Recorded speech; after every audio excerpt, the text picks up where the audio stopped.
Hey guys, welcome to the Gun Shop with me, John. Today we're going to be having a look at this. The Armsan A636 semi-automatic 410 ball shotgun, retailing at $595.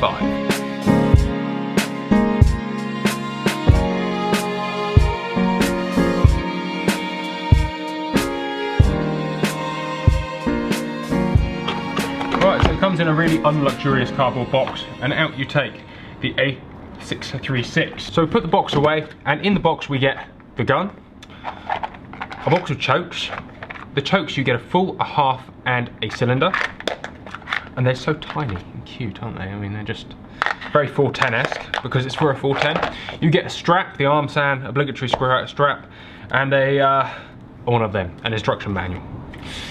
So let's pop this together. So put together, you align these two, pull the bolt back, and that will then just drop in. So the reason you do that is because there's that locking lug in there, and if the bolt's forward, the locking lug goes up and you can't possibly force this past. And the fore inward goes on. So starting in the back, you hit a soft butt pad with a hard heel plate, makes for a bit of a quick mount there. Following onto a slightly above grade 1 walnut stock. The walnut stock is lacquered. That is probably the least exciting thing about this gun. And I really like this gun, so I'm not going to say too much bad about it, but this lacquer finish on the wood, it needs to go. You want to strip that pretty much as soon as you get it and put an oil finish into there to really bring out the quality that they've put in. But obviously the urethane finish is much more durable and so on and so forth, but we're not getting to that right now. Moves on. Laser cut checkering, and comes with a sling swivel fitted as standard. Laser cut checkering on quite a nice grip actually. It's not too bad. Very, very slim, but it is a 410, and it's quite tight on your thumb, so it might force you to choke up a little bit without good grip discipline. So we've got this really nice slimline grip, and actually that does lend itself to being that just sort of nice, versatile, pointy gun. Remember that this is a 410, this isn't a hardcore sporting gun, it is just and it's just past novelty. This is the smallest practical caliber, so it is still practical in some sense, isn't it? But yes, just this grip could do with being a little bit bigger for my hands, but it's not nastily small. There's something wrong with the radius, but again, I've got largish hands, so what do you know? So moving on to the action, it is a gloss black. You have A636 on the side, 36 gauge being 410. Action-wise, it's a little bit different to the other Armsans. Instead of having bolt lock back, you have the little retaining tongue in the bottom, so you have to push this tongue in, and then the bolt will lock back. Cartridge in, button forward, and two in the bottom. You have a large red mag follower, so you can really tell when it's empty. That's going to be quite a nice feature actually. It is a 3-inch Magnum. It has a 5mm ventilated parallel top rib with a small True Glow-esque red sight in the front. I suppose you could say this gun actually isn't particularly exciting looking, and it's not. If it was a 12 bore, you would not be particularly excited, but the fact it's so slimline and everything is perfectly scaled down, that's quite nice in itself.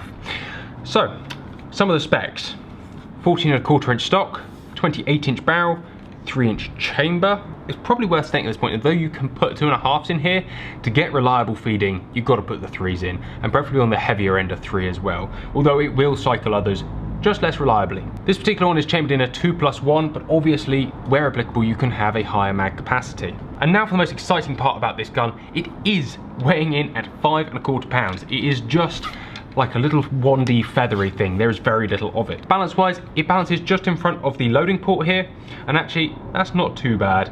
It's not too bad. Again, balance and handling wise, you're already giving up a huge amount for the fact that it weighs 5¼ pounds and is what it is. So you're not looking for a huge quality of balance, because you're going to have to be so very controlled when actually waving this thing around. So overall, what do we think? Definitely, and the first thing I'll focus on is the feeling that it brings out inside me. Is much the same as the one that the Create did. The Create, it just can't help but make you smile. A 410 semi-automatic. Novelty value is extreme. Practicality value perhaps might be limited, but why not as your little pop gun, your little hedgerow walker, as long as you limit yourself a touch on range, not because it's ballistically not capable, but purely based on a 19 gram of 6 pattern isn't that dense past about 25 meters. It's awesome.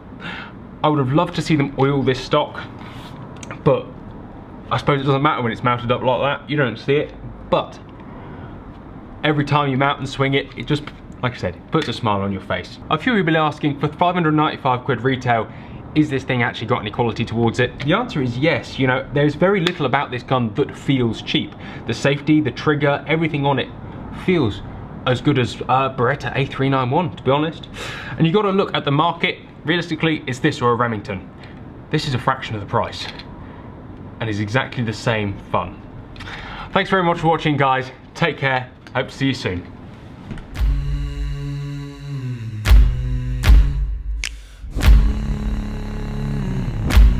Hi guys, welcome to the gun shop.